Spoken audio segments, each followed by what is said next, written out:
अस्सलाम वालेकुम, welcome to back Neha beauty and cooking. आज हम आपको बताएंगे वजन कम करने का तरीका जो इतना इजी और आसान है।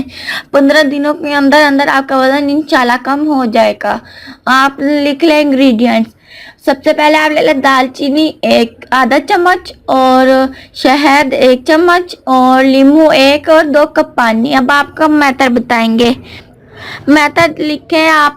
2 कप पानी एक पैन में डाल दें और उसमें दालचीनी आधा चम्मच डाल दें और उसको इतना पकाएं वो 1 कप रह जाए।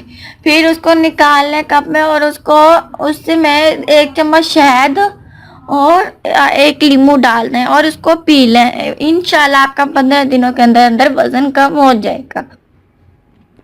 अगर आपने हमारा चैनल को सब्सक्राइब नहीं किया तो आप लाजमी सब्सक्राइब करें और अपने दोस्तों के साथ हमारे चैनल को सब्सक्राइब करें, शेयर करें, लाइक करें और हमें अपनी दुआओं में याद रखें।